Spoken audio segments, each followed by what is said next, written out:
নমস্কার বন্ধুরা, আমার ইউটিউব চ্যানেল লক্ষ্মীচানাতে আপনাদের সবাইকে স্বাগত। আজ আমি 2026 সালে 15 জানার অঙ্ক অনুশীলন বই থেকে প্রশ্নপত্র 6 করাচ্ছি। পাঠ্যাংশ: পূর্বপাঠের অনুশীলন, পূরণবাচক সংখ্যা, সংখ্যার বিন্যাস, আকার, সরলরেখা। পূর্ণমান 30, সময় 30 মিনিট। 1 নম্বর, নিচের প্রশ্নগুলির উত্তর দাও। নাম্বার ক, প্রথমে 7 আছে, তারপরে কমা দেওয়া আছে, তারপরে 7 গুণ 7, তারপরের সংখ্যা 7 গুণ 7 গুণ 7। এইভাবে সংখ্যাক্রমটির পঞ্চম পদটি কি? এখানে 1 নম্বর, 2 নম্বর, 3 নম্বর পদটি দেওয়া আছে। তাহলে 5 নম্বর পদটি হবে 7 গুণ 7 গুণ 7 গুণ 7 গুণ 7। নাম্বার খ, 2, 5, 8 সংখ্যাক্রমটির ষষ্ঠ পদটি কি? 2 থেকে 5-এর অন্তর হচ্ছে 3, 5 থেকে 8-এর অন্তর হচ্ছে 3, তাহলে 3 3 করে বৃদ্ধি পাবে। ষষ্ঠ সংখ্যাটি হবে 2 আর 3 যোগ করলে হয় 5, 5-এর সঙ্গে 3 যোগ করলে হয় 8, 8-এর সঙ্গে 3 যোগ করলে হয় 11, 11-এর সঙ্গে 3 যোগ করলে হয় 14,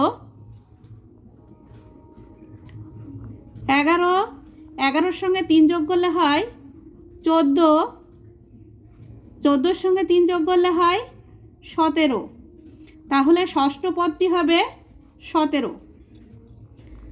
নাম্বার গ, 198, 96 সংখ্যাক্রমটির পঞ্চম পদটি কি? 100 থেকে 98 2-এর ব্যবধান, অর্থাৎ 2 কম। 98 থেকে 96 2 কম, 96 থেকে 2 কম হবে 94, 94 থেকে 2 কম হবে 92, তাহলে সংখ্যাক্রমটির পঞ্চম পদটি হবে 92। নাম্বার ঘ, 4, 11, 18 সংখ্যাক্রমটির সপ্তম পদটি কি? 4-এর থেকে 11 7 বেশি, 11 থেকে 18 7 বেশি, 18 থেকে 7 বেশি হচ্ছে 25, 25-এর থেকে 7 বেশি হচ্ছে 32, 32-এর থেকে 7 বেশি হচ্ছে 39, 39-এর থেকে 7 বেশি হচ্ছে 46, তাহলে সপ্তম পদটি হবে 46। 2 নম্বর, নিচের বক্তব্যগুলির যেগুলি ঠিক তাদের পাশে ঠিক চিহ্ন দাও। নাম্বার ক, বৃত্ত একটি বক্ররেখা দ্বারা সীমাবদ্ধ, এটি ঠিক। নাম্বার খ, 3টি রেখাংশ দ্বারা সীমাবদ্ধ সমতলিক ক্ষেত্র হলো ত্রিভুজ, এটিও ঠিক। নাম্বার গ, একটি জায়গাকে ঘিরতে কম করে 3টি সরলরেখা দরকার, এটিও ঠিক। নাম্বার ঘ, বর্গক্ষেত্রের বাহুগুলি সমান, এটিও ঠিক। নাম্বার ঙ, আয়তের প্রত্যেকটি কোণ সমকোণ, এটিও ঠিক। 3 নম্বর, নিচের প্রতি সারিতে আকারগুলির পর্যায়ক্রম বদলে যাওয়া ছন্দ অনুযায়ী খালি ঘরগুলিতে উপযুক্ত আকারের ছবি আঁকো।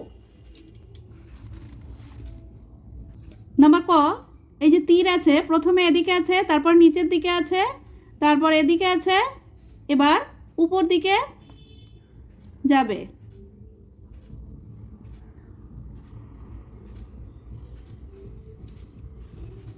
নাম্বার খ, প্রথমে একটি বিন্দু দিয়ে একটি গোল আছে, তারপরে একটি বিন্দু দিয়ে 2টি গোল আছে, এবার একটি বিন্দু দিয়ে 3টি গোল হবে,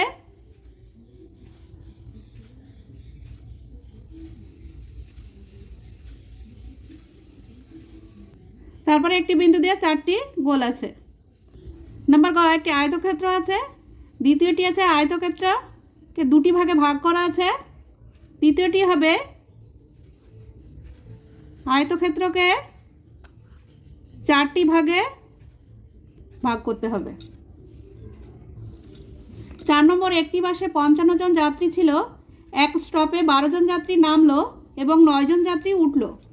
এখন বাসটিতে যাত্রী সংখ্যা কত হলো? সরলের মতো করে অঙ্কটি করতে হবে।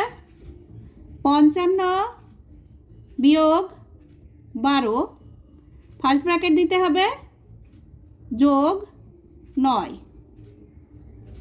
55 থেকে 12 বিয়োগ করলে হয়,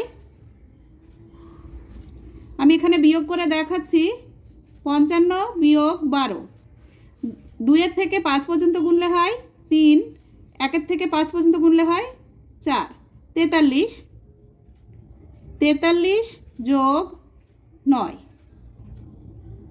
43-এর সঙ্গে 9 যোগ করলে হয় 9 আর 3 12, 12 2, হাতে 1, 4 আর 1 5, 52 জন। উত্তর, এখন বাসটিতে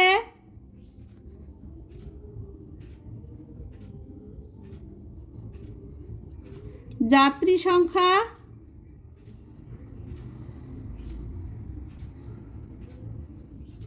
52 জন। 5 নম্বর, 1 কিগ্রা রুই মাছের দাম 250 টাকা। 1 কিগ্রা ইলিশ মাছের দাম 1 কিগ্রা রুই মাছের দামের থেকে 200 টাকা বেশি। 1 কিগ্রা রুই মাছ ও 1 কিগ্রা ইলিশ মাছ কিনতে মোট কত খরচ হবে? এটিও সরলের মতো করে করতে হবে। 1 কিগ্রা রুই মাছের দাম হচ্ছে 250 টাকা। রুই মাছের থেকে ইলিশ মাছের দাম 200 টাকা বেশি, তাহলে ইলিশ মাছের দাম বের করে নিয়ে আগে 200 টাকা যোগ করতে হবে।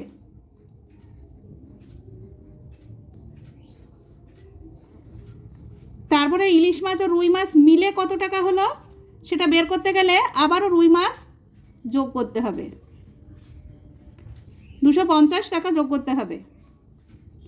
0 আর 0 যোগ করলে 0 হয়, 0 আর 5 যোগ করলে 5 হয়, 2 আর 2 4, যোগ 250 সমান সমান 0 আর 0 যোগ করলে 0 হয়, 5 আর 5 যোগ করলে 10 হয়, 10 এর 0, হাতে 1, 2 আর 1 3, 3 আর 4 7, 700 টাকা। উত্তর, 1 কিগ্রা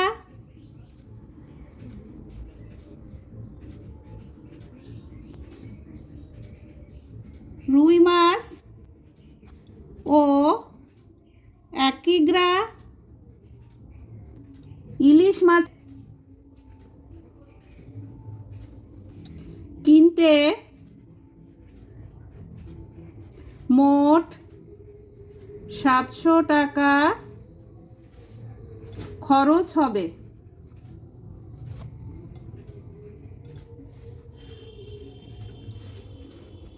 বন্ধুরা, আজ এই পর্যন্তই।